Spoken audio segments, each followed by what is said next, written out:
नमस्कार। मेधा सूक्तम में आप सबका हार्दिक स्वागत है। आज हम जिनसे मिलने वाले हैं वो हमारे साथ जो शख्स है वो बहुत ही बड़ा व्यक्तित्व है। सुप्रीम कोर्ट के ऑनरेबल लॉयर, आपके सभी के जाने माने अश्विनी कुमार उपाध्याय जी। मेधा सूक्तम की ओर से हम बहुत बहुत धन्यवाद, बहुत बहुत से स्वागत करते बहुत बहुत हैं। धन्यवाद दीदी, बहुत बहुत धन्यवाद। आजकल आप YouTube पे और सारे सोशल मीडिया पे छाए हुए हैं। पूरे देश में एक चर्चा है कि वक्फ बोर्ड का अमेंडमेंट बिल आने वाला है और हमारी नज़रें आप पर भी है। मैं भी जेपीसी में काम कर रही हूँ और ज़्यादातर जेपीसी में जो अंदर होता है मैं बात नहीं कर पाती बाहर, क्योंकि ये अलाउड नहीं है। लेकिन हम सुनते हैं कि आप बहुत ही अच्छी तरह से वक्फ बोर्ड अमेंडमेंट बिल के संदर्भ में बहुत सारी बातें करते हैं। इसके पहले भी आपने अच्छी भूमिका देश हित में आप जो विधिज्ञ हैं, आपके ज्ञान का बहुत अच्छा उपयोग अपने देश के लिए किया है।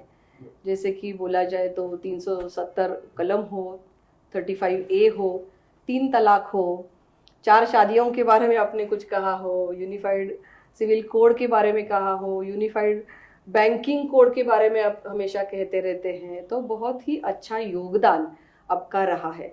तो मैंने ये सोचा कि क्यों ना मेधा सूक्तम के दर्शकों को आपको रूबरू किया जाए। और मैं आभार व्यक्त करती हूँ, धन्यवाद ज्ञापित करती हूँ कि हमारे दर्शकों के लिए आपने समय निकाला। आजकल आप बहुत भागदौड़ कर रहे हैं, बहुत बिजी है, फिर भी आपने समय निकाला। मैं बहुत अच्छा फील कर रही हूँ और बहुत ये हमारे लिए ज़्यादा उपलब्धि है कि जो बात हम नहीं कर पा रहे हैं आप बहुत अच्छी तरह से निभा रहे हैं और देश के लिए बहुत फायदेमंद रहेगा। सबसे पहले तो मैं आपको प्रणाम करता हूँ दीदी। मैं पुणे आता जाता रहता था, आपके बारे में सुनता रहता था। Thank you. आप यहाँ जब विधायक थी तब से मैं आपको जानता हूँ, अभी आप सांसद हैं। आभार आपको व्यक्त करता हूँ और आपके पास एक बहुत अच्छी अपॉर्चुनिटी है जहाँ आप जेपीसी में हैं और जेपीसी में लगातार सही बात आप कहने की कोशिश कर रही हैं।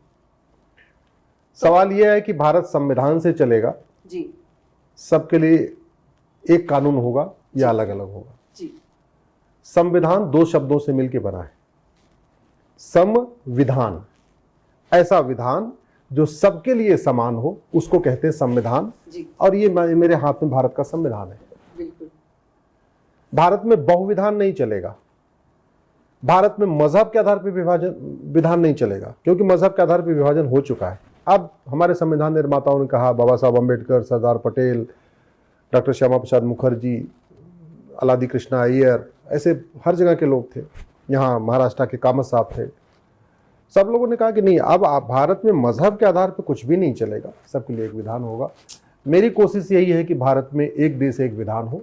इसलिए मैंने यूनिफॉर्म सिविल कोड के लिए पीएल फाइल किया है, यूनिफॉर्म पुलिस कोड के लिए फाइल किया है, यूनिफॉर्म एडमिनिस्ट्रेटिव कोड के लिए फाइल किया है। शायद पीआईएल है आपके? मेरी 200 सुप्रीम कोर्ट और इसके हाई कोर्ट सुप्रीम कोर्ट में 200 है। यूनिफॉर्म जुडिशियल कोड के लिए है, यूनिफॉर्म टैक्स कोड के लिए है, यूनिफॉर्म लेबर कोड के लिए है।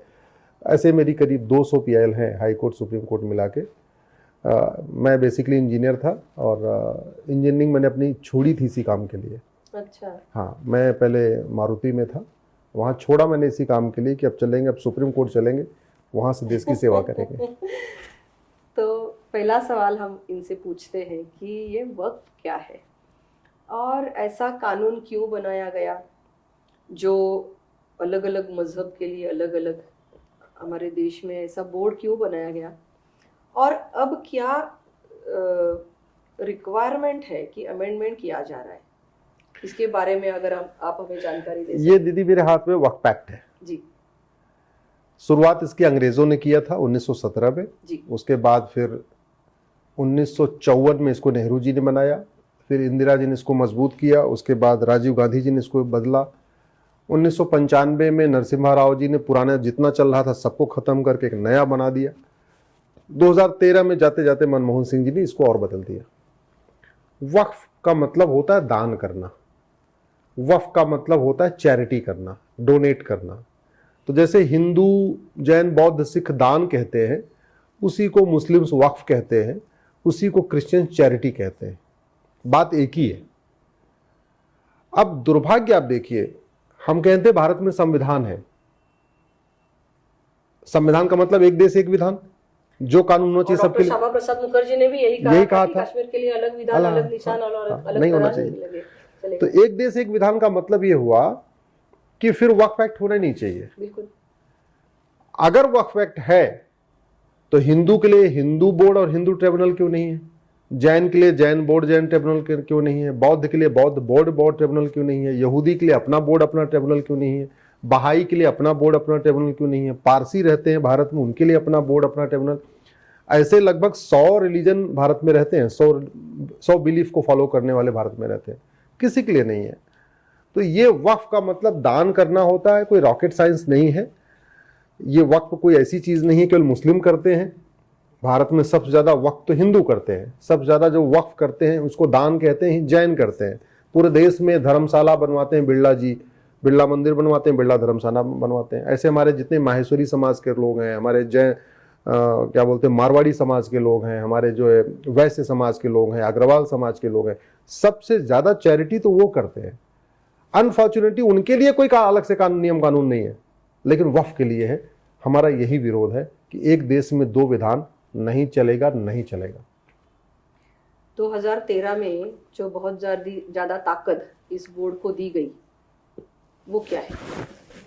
2013 में क्या हुआ कि और 95 में पहले दी हाँ, थी। कांग्रेस की सरकार ने पुराना जो वक्फ एक्ट नेहरू जी वाला था 1954 का, उसको वापस ले लिया और 1995 में जो कानून बनाया उसमें क्या हुआ, इसको अनलिमिटेड पावर दे दिया। मतलब वो जहां हाथ रख दें वही उनकी जमीन हो गई। उनको कोई जांच नहीं करना, कोई इन्वेस्टिगेशन नहीं करना, कोई कागज नहीं दिखाना, किसी को नोटिस भेजने से पहले भी नहीं करना कि हाँ ये जमीन है किसकी नहीं है।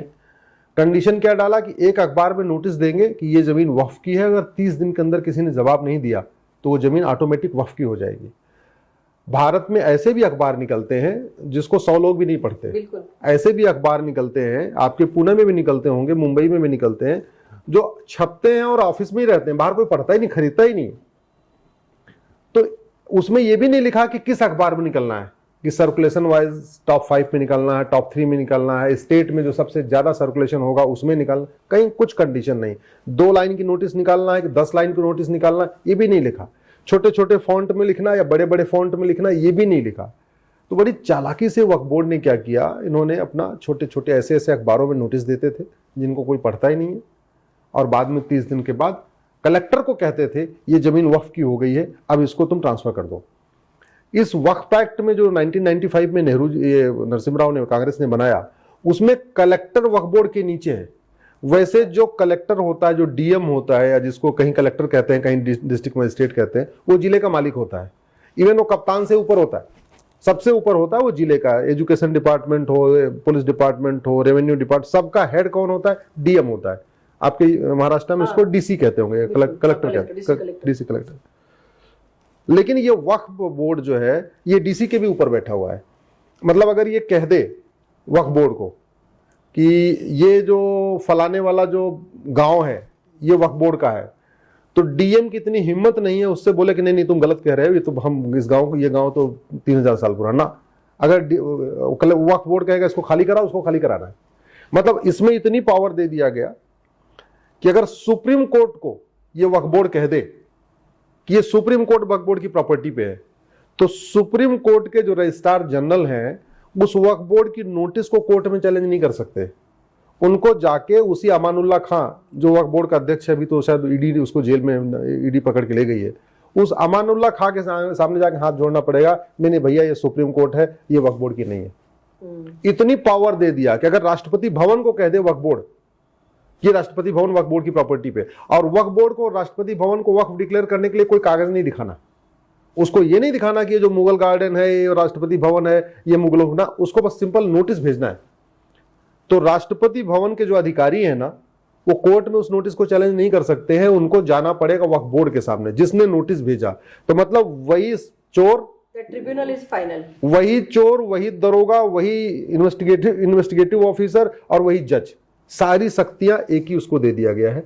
ये गलत है, ये भारत में नहीं होता है। और अभी जो हमने अमेंडमेंट में लिखा है, मतलब आने वाला है शायद, कि अमेंडमेंट में है लेकिन पास नहीं हुआ है, लेकिन उसमें है कि डिस्ट्रिक्ट मैजिस्ट्रेट को या डिस्ट्रिक्ट कलेक्टर को ये पावर्स दिए जाएंगे। अगर डिस्प्यूट है तो वो डिसाइड करेंगे, उनके सर्च निकलेगा, सर्वेयर होगा, सब निकलेगा। उनको मिर्ची लगी है वो बोल रहे हैं कि वो बायस होंगे, वो शासकीय अधिकारी कैसे कर सकता है, ये उनका ऑब्जेक्शन है। आप क्या कहना चाहेंगे इसके ऊपर? उनका बहुत ही विरोध है कि डिस्ट्रिक्ट कलेक्टर को ये अधिकार नहीं जाने चाहिए, क्योंकि अगर सरकार उसके ऊपर है तो उसका इफेक्ट रहेगा। नहीं, वो क्यों विरोध कर रहे हैं आपको मैं बताता हूँ।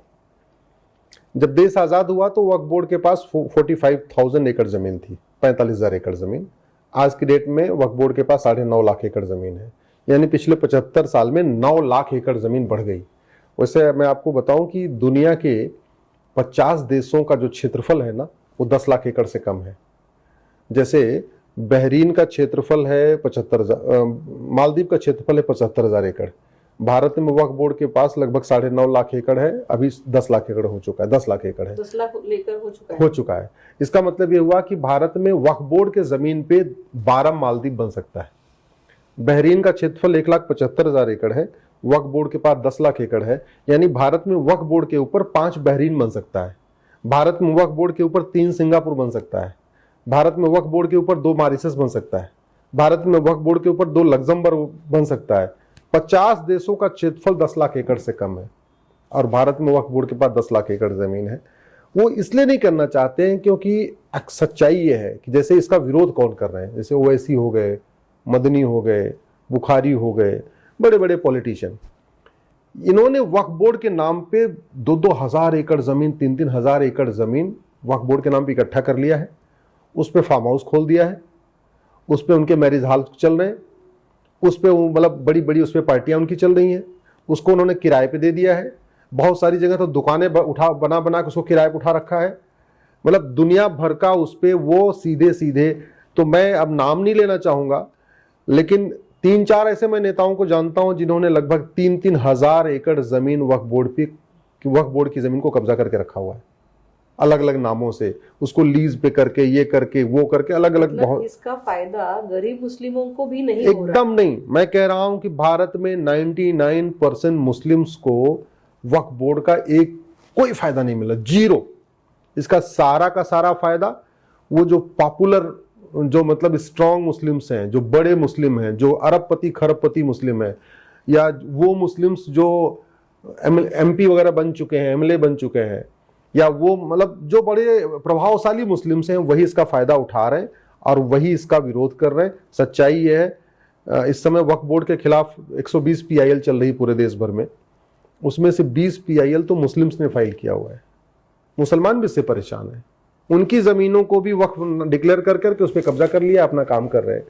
तो ये अनकॉन्स्टिट्यूशनल के साथ साथ ये अपने आप में एक तरीके से मुसलमानों के भी खिलाफ है, और मैं इसको अनकॉन्स्टिट्यूशनल इसलिए कहता हूं जी।